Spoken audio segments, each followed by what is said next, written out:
ইয়াতে কি লগোৱা হৈছে হি লগোৱা হৈছে হি মানে তেওঁ বা হি বা তেওঁ কি কৰি আছে হি ইজ ৰাইটিং তেওঁ লিখি আছে ৰাইট মানে হৈছে লিখা তো ৰাইটৰ লগত আইএনজি লগো হৈ পেলাই কি হৈছে ৰাইটিং হৈছে কি কাৰণে ৰাইটিং হৈছে কাৰণ প্ৰেজেন্ট কন্টিনিউয়াছ টেন্সৰ মতে ভাৰ্বৰ লগত সদায় কি হ'ব লাগিব এটা আইএনজি যোগ হ'ব লাগিব প্ৰত্যেকটো ভাৰ্বতে এটা আইএনজি যোগ হ'ব লাগিব সেইকাৰণে ৰাইটটো হৈছে এই বাক্যটোত এটা ভাৰ্ব সেই ভাৰ্বটোৰ লগত এটা আইএনজি যোগ হৈ পেলাই ৰাইটিং হৈছে আৰু ইয়াতে এটা নাও লগোৱা হৈছে নাও মানে এতিয়া তেওঁ এতিয়া লিখি আছে বা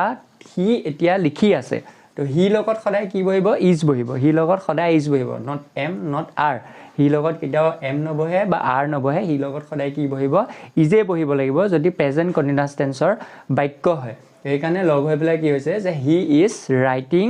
নাও তেওঁ এতিয়া লিখি আছে তেওঁ এতিয়া লিখি আছে